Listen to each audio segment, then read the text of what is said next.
ప్రకాశం జిల్లా దొనకొండ మండలంలో వద్దిపాడు సంఘాపురం గ్రామాల్లో మండల వ్యవసాయ అధికారి వి బాలకృష్ణ నాయక్ ఆధ్వర్యంలో పొలం పిలుస్తోంది కార్యక్రమాన్ని నిర్వహించి రైతులకు పంట బీమా పంటల నమోదు, ఎరువుల పంపిణీ, కంది విత్తనాల సబ్సిడీపై అవగాహన కల్పించారు.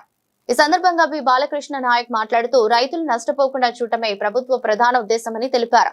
ఎల్నినో ప్రభావంతో ఏడాది వర్షపాతం అనుమానంగా ఉండే అవకాశం ఉందని, పంట దిగుబడులు తగ్గే అవకాశం ఉన్నాయని, అందువల్ల రైతులు తప్పనిసరిగా పంటల బీమా చేయించుకుని ఆర్థిక రక్షణ పొందాలన్నారు. పత్తి పంటకు ఎకరాకు 2,100 ప్రీమియం చెల్లిస్తే సుమారు 40,000 వరకు, కంది పంటకు ఎకరాకు 430 ప్రీమియంతో 22,000 వరకు, మిర్చి పంటకు ఎకరాకు 4,500 ప్రీమియంతో 90,000 వరకు బీమా ప్రయోజనం పొందే అవకాశం ఉందని వివరించారు. పత్తి పంట బీమాకు గడువు జూలై 15తో ముగియగా ఇతర పంటలకు జూలై 31 వరకు, వరి పంటకు ఆగస్టు 15 వరకు అవకాశం ఉంటుందని తెలిపారు.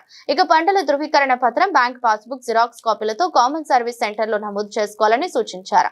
డిఏపి ఎరువులు ఏపీఏఐఎంఎస్ యాప్ ద్వారా మాత్రమే అందజేస్తున్నందున రైతులు తమ పంటలను తప్పనిసరిగా నమోదు చేయించుకోవాలని కోరారు. అదేవిధంగా ఎల్ఆర్జీ 13333 రకం కింద విత్తనాలు సబ్సిడీపై అందుబాటులో ఉన్నాయని తెలిపారు. కిలో విత్తనం పూర్తి ధర 130 కాగా ప్రభుత్వం 60 సబ్సిడీ అందిస్తోందని, రైతులు కేవలం 70 చెల్లించి విత్తనాలు పొందవచ్చని చెప్పారు.